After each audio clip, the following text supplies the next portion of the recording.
What is up, guys? This will be my Supergirl Season 6, Episode 5, Prom Night review. This will be my last standalone Supergirl review for a while, because it's gonna be with the Flash next week, but, speaking next week, Bad Batch starts. Do you want me to do Bad Batch on, the next day after the first episode comes out, or I'm thinking I'm just gonna clump episode 1 and 2 together. But anyway, let's get in. I'm rambling. Let's get into this review just off the bat. I thought this episode was a really great episode, like a 9 out of 10. Really fun and exciting. But I'm rambling. Let's roll that intro.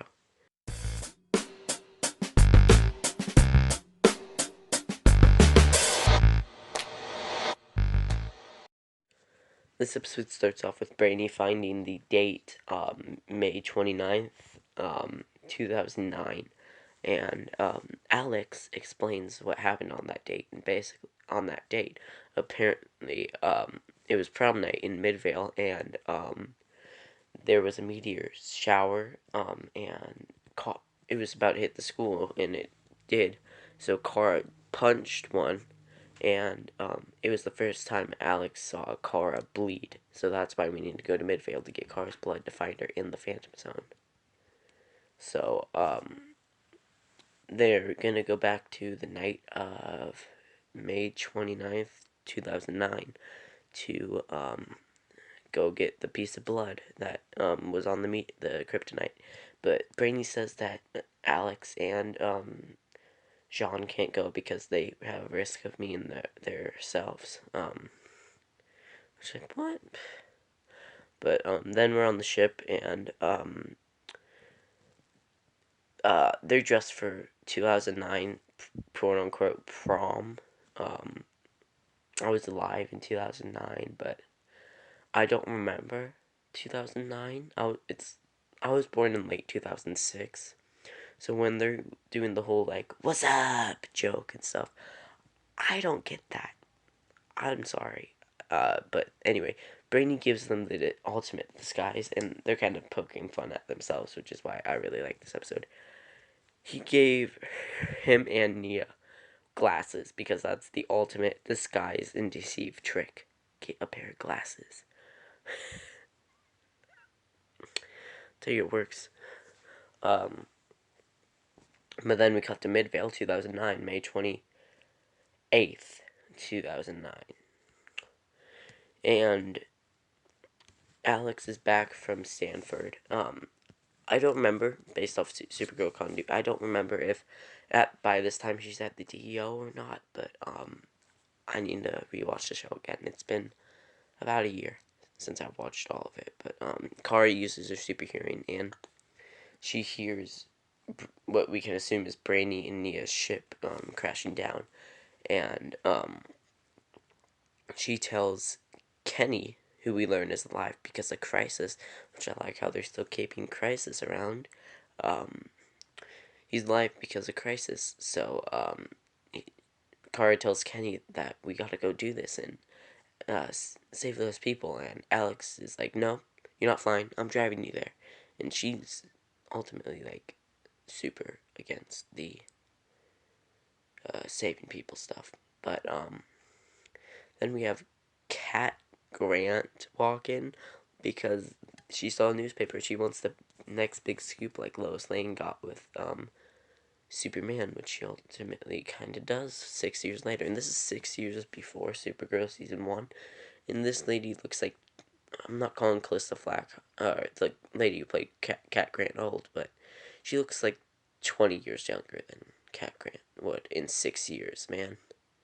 I don't know. I'll talk more about that, but Brainy and them land, and they find out it's May 28th, 2009, and that the box is broken. It's the same box that Lex Luthor put stuff into in season 5 when he stuck onto the Legion ship. But anyway, Kara, Kenny, and Alex are there, and Brainy's kind of freaking out, like, we're not supposed to talk to them, you know? And they create fake backstories. They're aliens fleeing the planet and stuff, and they create fake names as Brandon and Brenda, respectively, and or something like that. But Kenny is, I don't know. Kenny says that they can, Brendan can stay with him. We're just gonna call him Brainy. But Kara reveals herself to the other quote unquote aliens. I guess they are aliens because Brainy is a alien and so is Nia. But Kara reveals herself to be Kara Zor-El of Krypton, and Brainy's gonna stay with Kenny, and Nia's gonna stay with Kara. But the cops are coming, so they gotta hide the Legion ship. So Kara splits the ground, and she thinks she's gonna have to fly and lift up the ground, but no, Nia uses her powers and helps Kara, which was a nice little surprise. But as this is going on, we see that a group of aliens are watching them, and they're saying 2 Kryptonians for our zoo, not just 1, which means they had an encounter with Superman. I'm gonna talk about Superman later at the end, so stick around. But Brainy and Kenny are talking as Kenny's mom goes into Kenny's room and gives him dinner. And as Kenny's mom leaves, Brainy like hides behind a door or something. But Kenny tells Brainy the plan that they're gonna break into school early in the morning and print that with Brainy's gonna build a 3D printer in the school because those aren't readily available yet. But back at Kara's, or the Danvers house, Kara is talking to Nia, and Nia tells Kara that her mom was already dead. We gotta catch up with, and her sister don't talk and stuff. Kara tells Nia about how she still remembers Krypton and her Earth family she likes, but it still feels a little weird to Kara. But then Kara wants to know what Nia's powers or abilities or whatever you want to call them are.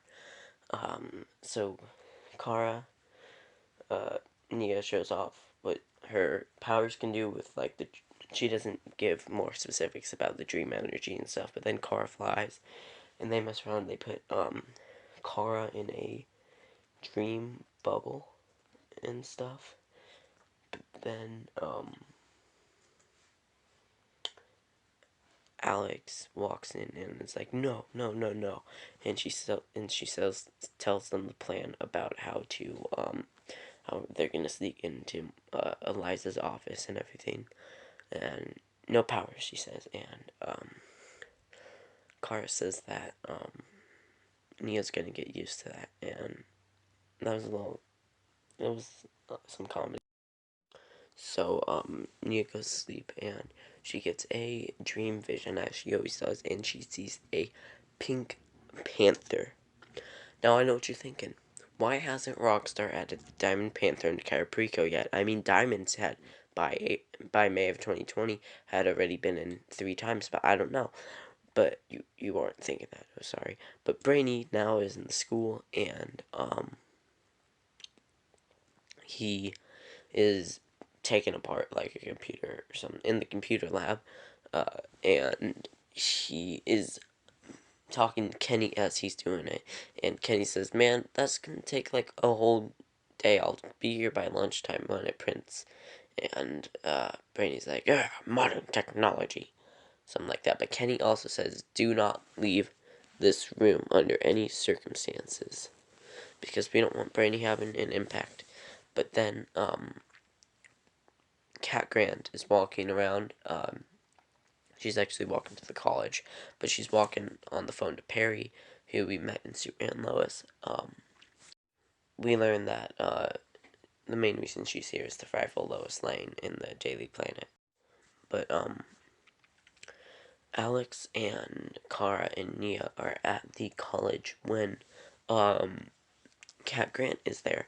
So Kat sees that Alex is wearing the Eliza Danvers badge, so Kat interviews Alex, and Alex says, "Oh, there's nothing going on here." Even when Kat cites a weird occurrence, but anyway, as Alex is getting interviewed, this happens, and Brainy goes out for a bag of chips, and he really wants chips. He's stressed, man. He's stressed. He eats, but luckily Brainy finds something else to do when he's stressed.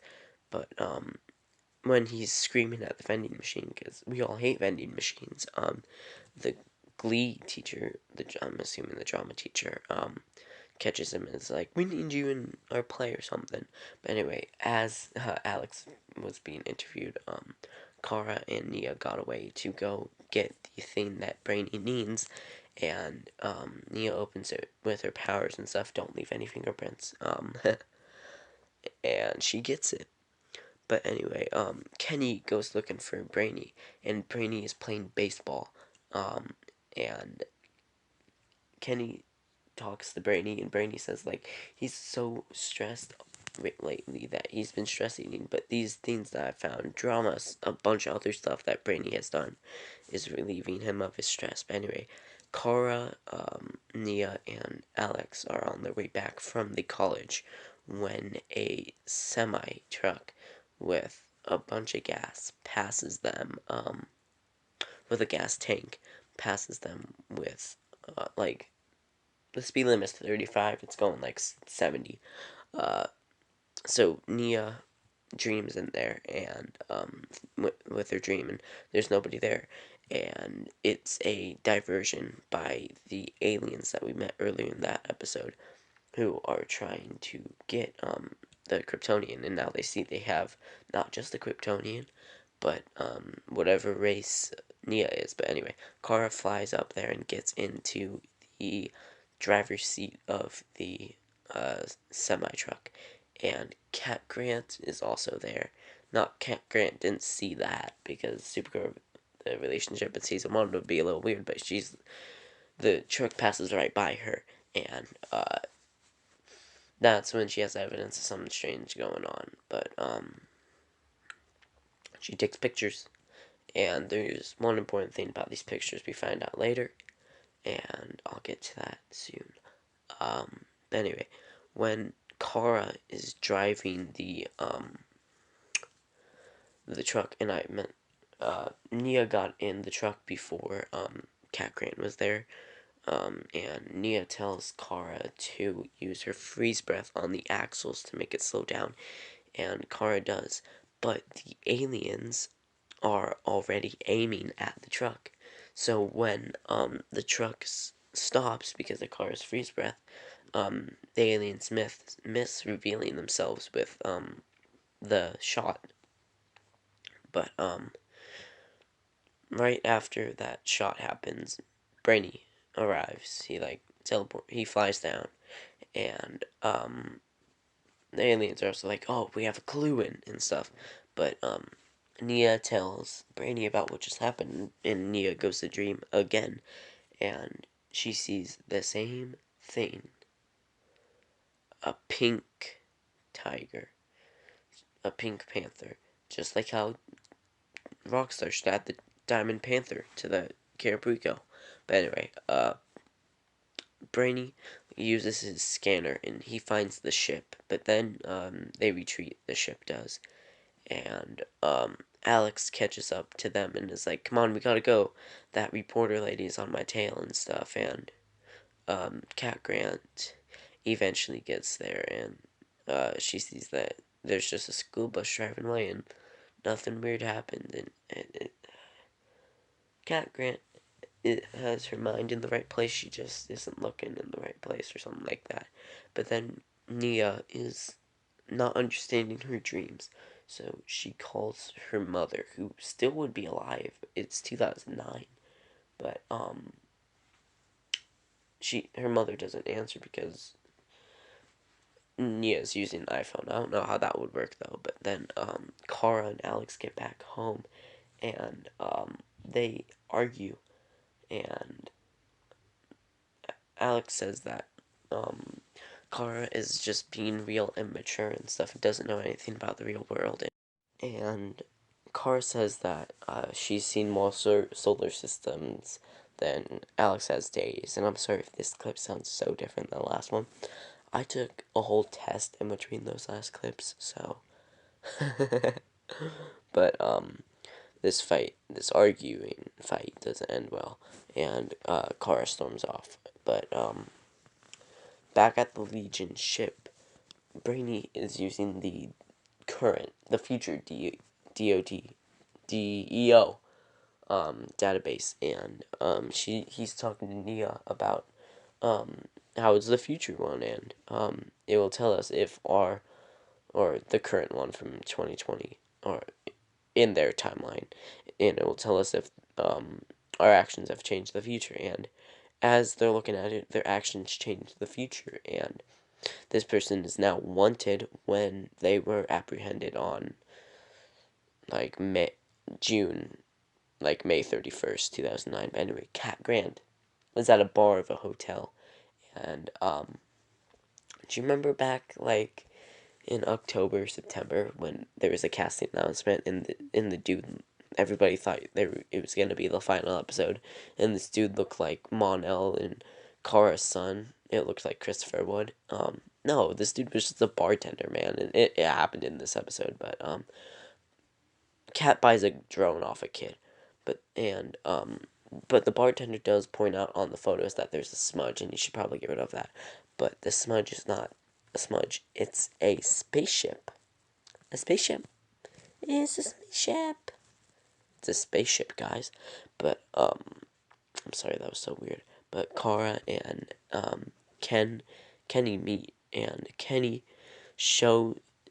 couldn't wait anymore, and Kenny shows Kara the lair that he made for them, and this gives up Smallville vibes with the whole barn and stuff. Midvale does. Why don't we get a whole TV show, a spinoff called Midvale?